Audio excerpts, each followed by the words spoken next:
Matagal na namin to niluluto sa bahay, napakasarap nito guys, Talong Express. Yung tipong kinakain mo na siya guys, parang ayaw mo na siyang tigilan sa sobrang sarap. Mapaparami ka talaga ng kanin, promise yan guys. Gagamit tayo dito 6 na pirasong talong, 2 pirasong pork chop. Hiwain lang natin yung talong guys ng ganyang kalalaki guys, pa cubes, para mabilis din siya maluto. Pag nahiwa na natin to guys, kailangan natin ibabad agad sa tubig guys para hindi mangitim yung talong. Sa pork chop naman guys, tanggalin muna natin yung pinakabuto niya guys, tapos hiwain natin yung pork chop na manipis na pahaba lang guys, para mabilis din siya maluto guys kapag ginisa natin. Ganyang kalalaki lang guys ha. Tapos 6 na green na sili, tinanggalan ko pala ng buto yung green na sili para hindi masyado mahanghang. Tapos gagamit lang tayo dito red na sili, 1 piraso. Yung 2 pirasong red na sili naman guys, itatoppings natin yan mamaya. Tapos bawang ganyang kadami, tapos sibuyas, 2 maliit lang yung ginamit ko. Tapos magisa na tayo ng sibuyas, bawang, paminta agad. Gisahin natin ng maigi to guys, yung ganyang pagkagisa guys. So napakabango niyan. Tapos ilagay na natin yung pork chop, gisahin natin ng maigi. Patutuyuan natin guys. Kapag natuyuan, maglagay tayo agad ng patis. Gisahin natin muna sa patis to. Patutuyuan natin sa patis para manuot talaga yung lasa. Tapos ilagay na natin yung pangalawang gata. 1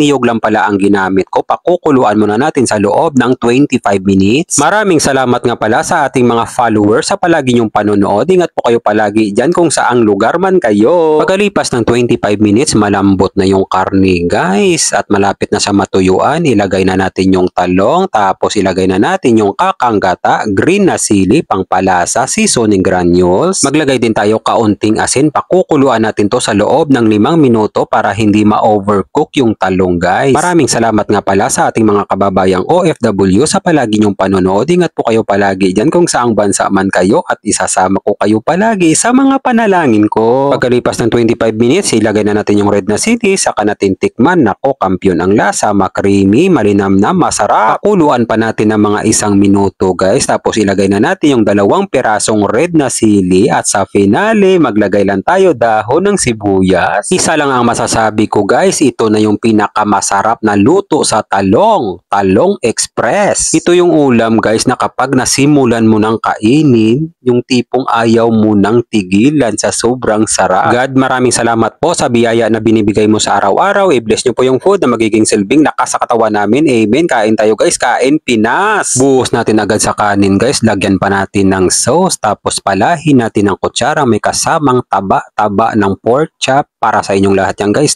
Kampiyon ang lasa, yung atake guys, malinamnam, manamis-namis, makrimi. Yan ang combination ng lasa guys na mapaparami ka talaga ng kanin. Medyo maalat siya guys pero sakto lang. Tapos sundutan pa natin ang taba ng pork chop. Nako, napakatindi naman talaga guys. Sundutan pa natin talong sa pork chop na mataba-taba. Nako, 1 hektaryang kanin talaga ang mauubos mo. Magsaing kayo ng madami ha. Kung mapadaan man sa'yo to, wala ng plano-plano, magluto ka na rin ito.